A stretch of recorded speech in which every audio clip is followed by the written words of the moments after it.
Welcome back to Computer History. I'm Chris Garcia. Today, we move beyond the prehistory of computing to what I'm calling the Electro-Mechanical Age. But there's also going to be a lot of talk about the analog computing side as well. And it really doesn't start any more important than with the idea of the differential analyzer. Solving differential equations is not an easy thing to do by hand. You can do it. A lot of people have for centuries. But it turns out that it is relatively easy to do via integration using various mechanisms to perform the integration. And this is one of the first real complex mechanical devices to solve computational issues.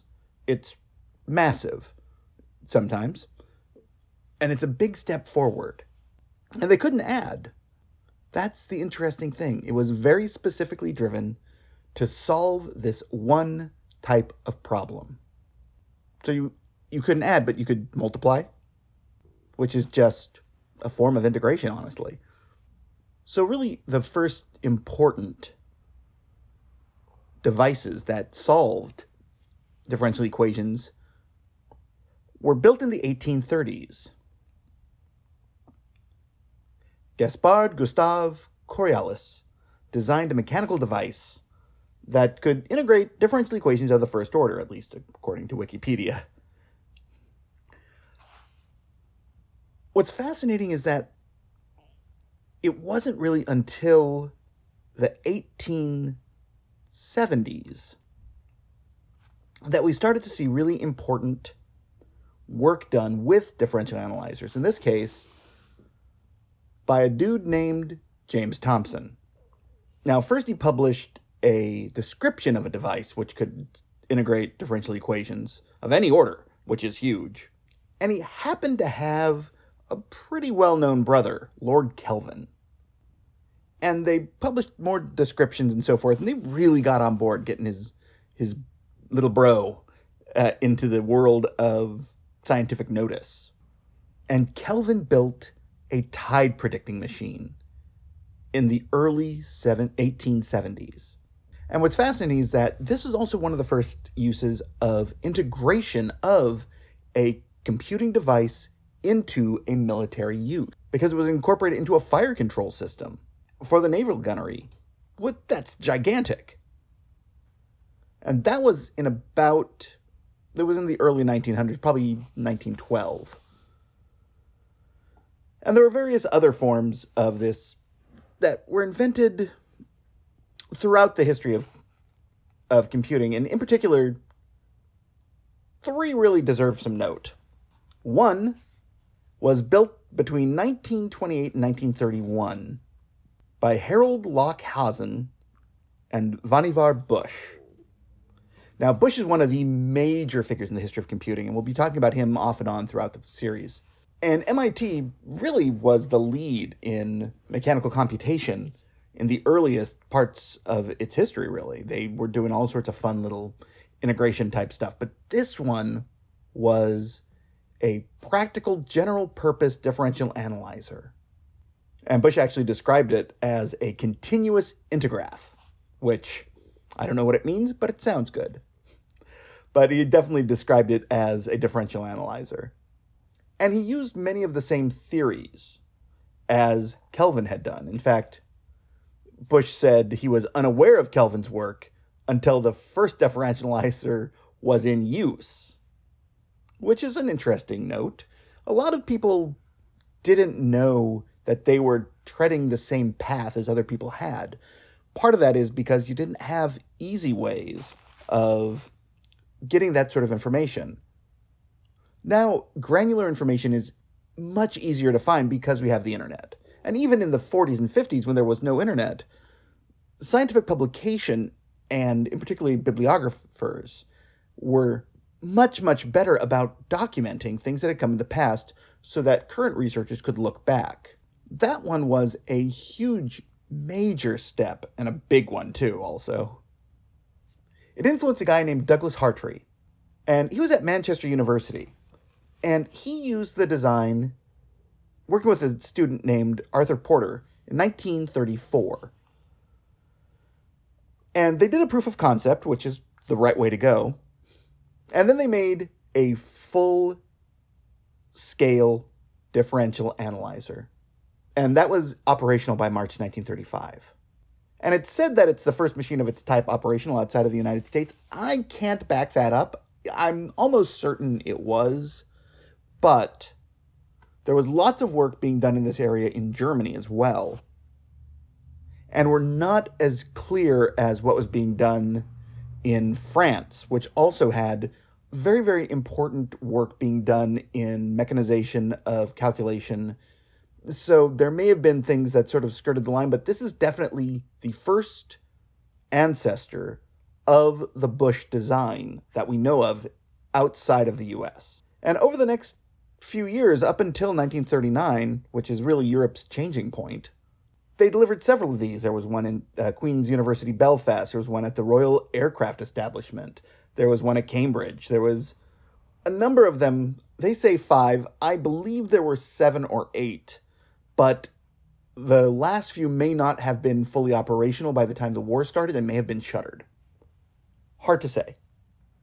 There were also a few built in Norway in 1938, which had 12 integrators, which was far more than any other machine at that point. I think 5 and 6 were the typical number.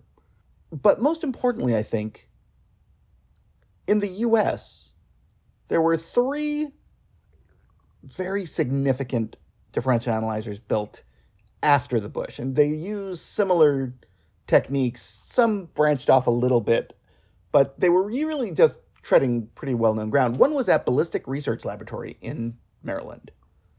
That was a key one, largely because it showed that computation, and particularly mechanical computation and electromechanical computation, was going to be a major part of what Ballistic Research Lab was going to be doing down the future, and that definitely pops up once World War II happens. Speaking of World War II and computation, the Moore School of Electrical Engineering at the University of Pennsylvania in the early 1940s had one. It was used to create artillery firing tables.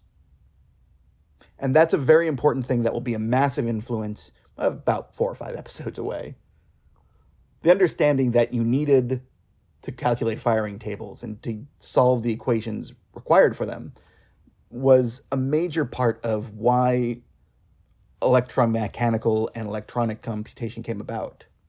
There was also the one that I consider the most important, though it happened after World War II, was General Electric created a differential analyzer at University of California, Los Angeles, which they called the UCLA Differential Analyzer.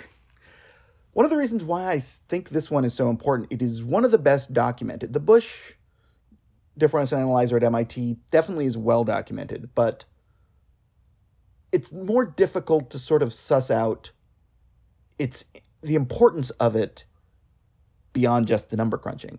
The UCLA differential analyzer, on the other hand, had a lot of footage and descriptions done of it. Actually, a full newsreel section still exists. I believe it's in the collection at UCLA's Movietone News collection. They called it the DA, and it most importantly appeared in When Worlds Collide, a science fiction film which, phenomenal. It's just great. I love it. There were other ones. Osaka University, of course, built one during the war, oddly enough, which I would not have expected. Canada had one at the University of Toronto, but they're not sure if it was ever used. There were a couple others, including one that may have been used in the development of the bouncing bomb. Now, that's sort of key because that shows Manchester again. And Manchester would become a major player in the early history of electronic computing. Now, this was, of course, this was electromechanical, but analog. And we did get an electronic version in the early 1940s by a guy named Samuel H. Caldwell. But what we believe is that it was never completed. It was maybe just a description and maybe some demonstration parts, largely because the electronic computer was looming and everyone knew that was what was going to happen. One of the reasons why differential analyzers are so important is because of Bush. And he hired a research assistant, a 26-year-old gentleman by the name of Claude Shannon. And Claude Shannon would change just about everything.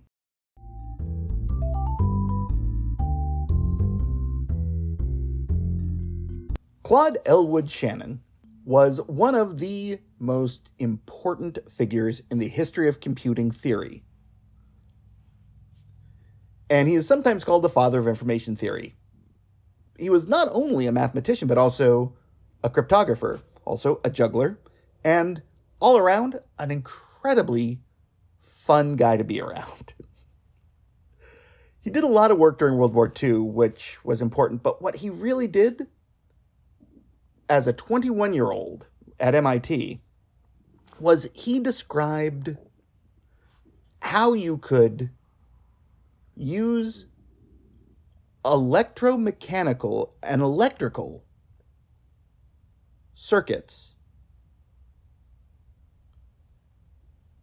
to apply Boolean algebra to all sorts of things. In essence, how to do representational digital work.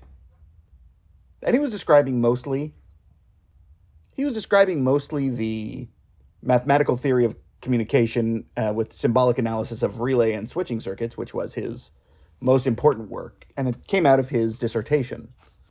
By the way, an interesting note, and we'll be talking about him a lot later, but one of the important things that he is known for was he was an excellent advisor for doctoral students while he was at MIT, because he was there for a long time, including three figures we'll be talking about later: Danny Hillis, who we'll talk about in supercomputing, and Ivan and Bert Sutherland, the brothers who were absolutely among the peak figures in the early history of computer graphics.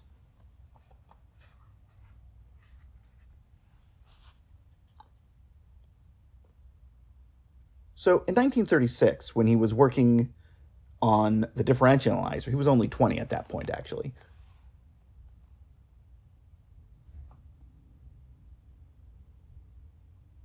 He realized a few things that he could do, and one was he designed a switching circuit, which was based on Boolean logic. And as he wrote his thesis, which is a symbolic analysis of relay and switching circuits, he realized that using switching circuits, you could simplify the arrangement of relays. And now, of course, the application of this was for phone networks. But he actually designed and created a diagram for a 4-bit adder.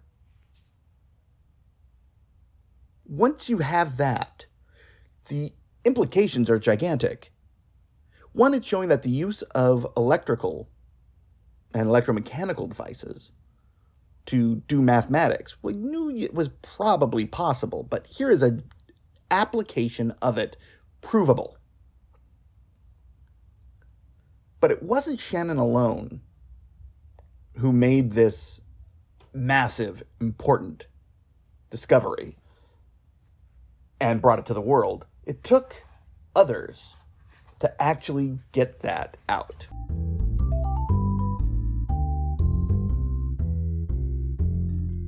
At Bell Labs, there was a fella named George Stibbitz.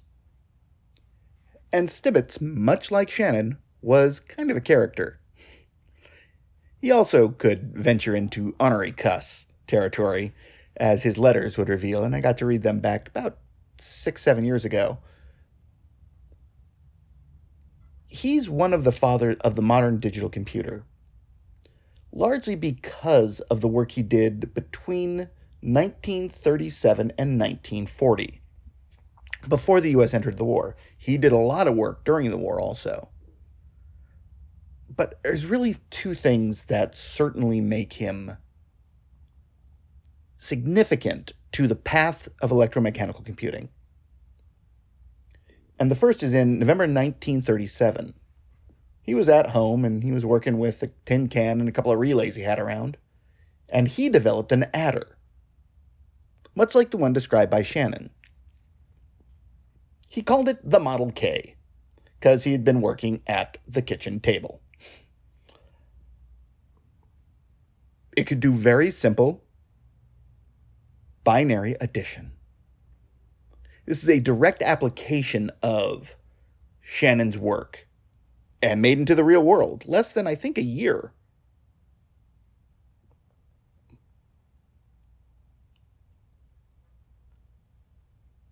This showed that all of the possibilities of the use of electromechanical relays as a switching element in computation were there. It was all possible. So he figured, let's make some more devices. And Bell Labs always wanted to be at the cutting edge, largely because they had to defend the fact that they were a monopoly. So they needed to do research that could be seen as beneficial to the large outside community. They went into a full research program in 1938, and Stibbitz was their lead. And in a year, they had produced the complex number computer. Some places also call it the complex number calculator, but I'm 95% sure it was the complex number computer in general use at that point. Now, in November 1939, they put it up, and it was well and truly used a lot. It could do calculations on complex numbers. It could do everything you would want a large-scale calculator to do. You have to remember that they're still limited by what they can pull off. So you're not going to see, more or less, you're solving equations that would have application, and particularly from Bell Labs, in business and scientific computation. But here is a fascinating aspect. In 1940, so while Europe was in the midst of World War II, but the US had not yet entered, Stibbitz made a presentation at the American Mathematical Society conference that was held at Dartmouth. So what he did was he had modified a teletype and connected it over telephone wires to the complex number computer in New York.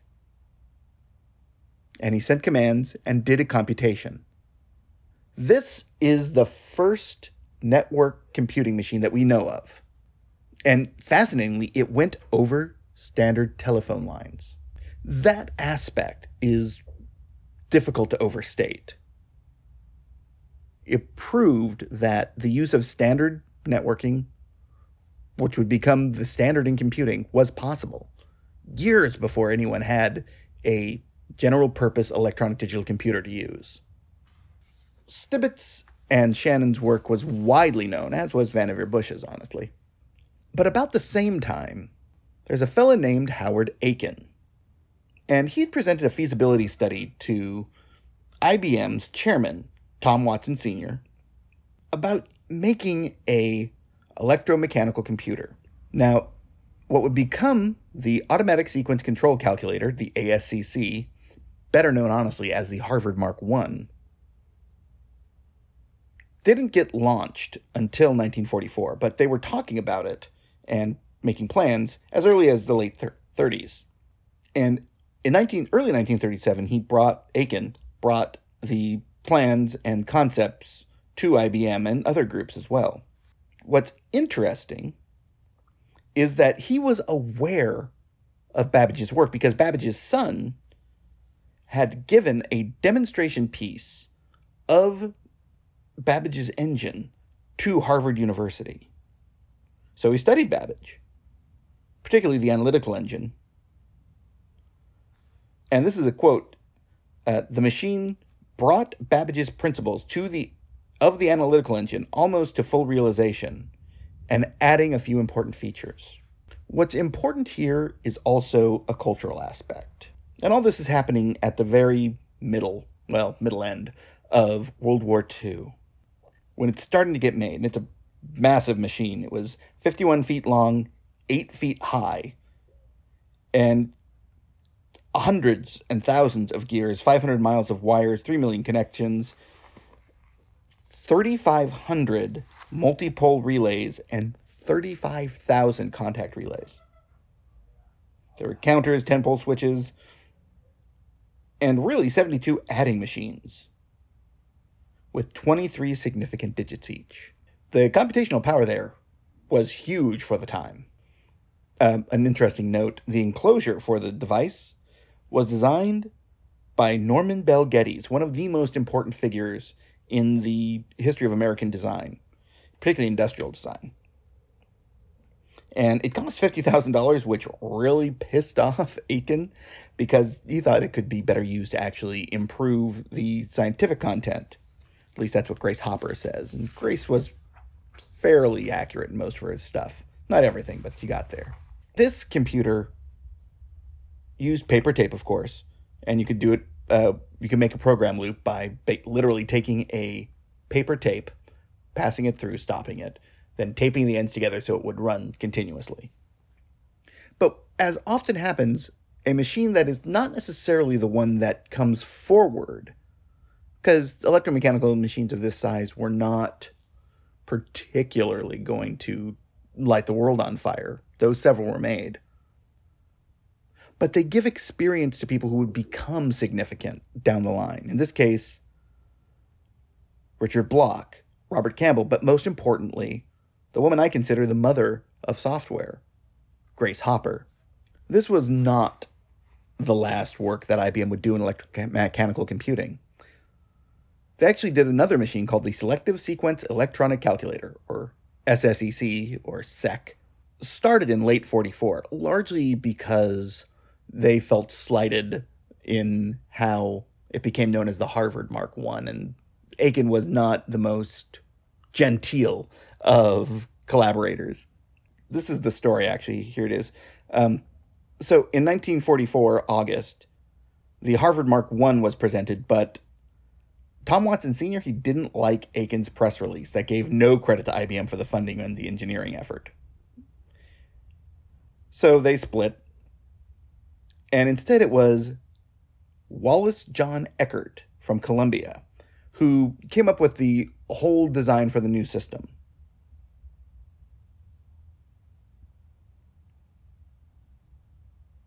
And the same guy actually supervised the construction of both the ASEC and the SSEC. And they actually hired people away from the ASEC team to come over, which was then widely known as the Harvard Mark I, to come over to the SSEC to work for IBM making theirs. It was delivered in 1948. Well, at least it was operational. And only ran until 1952. By that point, it was obvious that electronic computing, and particularly electronic digital computing, was going to be the next wave. While all this was going on in the US, there's a dude named Konrad Zuse out in Germany. And he designed a machine called the Z1 in 1935, 1936, somewhere in there. And then he built it between 36 and 38. It was a wholly mechanical device and only worked for a few minutes at a time. The issue here was probably the tolerances at the time weren't to the degree that he could actually deploy it for use. So he reconfigured his thinking. And the next design he came up with used relays. Now, he got funding. Like, one of the key things in the history of computing is if you are doing cutting-edge work, you have to have an external funder, or you have to be rich on your own. Charles Babbage had external funders, but he annoyed them so much they ended up floating off, including the Crown. Go figure. Howard Aiken had external funders, but he annoyed them, and you see where that went. So a fellow by the name of Kurt Panke, he did small mechanical calculators, apparently. And the Z2 Zuse 2, was presented in 1940. So during World War II, at the German Laboratory for Aviation. And oddly enough, Z2 was not particularly reliable. But during that demonstration, it actually worked and everything went well. He came up with the Z3 in 1941, and he showed it to a whole bunch of more folks, which allowed him to become one of the more important figures in the history of computing. And underknown, he would eventually found a company, Zuse Computing, or Zuse Computing Verilog or something like that. I can never remember the exact word, but Zuse was the big thing. And they would make many machines going through, I think, the 1960s and 70s even. And electronic computers, they were very, very powerful at. One of the important aspects here is how computing influenced the world at large. Because going into World War II, everyone knew that computation was going to be massively important. And the US really led the race into who could deploy the most scientific and mathematical devices to actually speed up the process of doing things like calculating firing tables, figuring out how to speed up logistics and delivery. There are a lot of different areas in which computation was massively important, and if you could do it faster, you could actually end up improving your odds of winning. Because US and the Allies didn't just win because we had better soldiers or better munitions. We solved it because we could do things faster, things that required complex calculations. We had better science, though their scientists were pretty good, as Operation Paperclip would later attest. The next episode, we're going to look at World War II itself. And I'm going to do a Patreon exclusive, a very brief piece, about Derek Lamer and number sieves and some really fascinating work that he did and how they work to a degree. So I hope you'll stay tuned. This has been Computer History with Chris Garcia.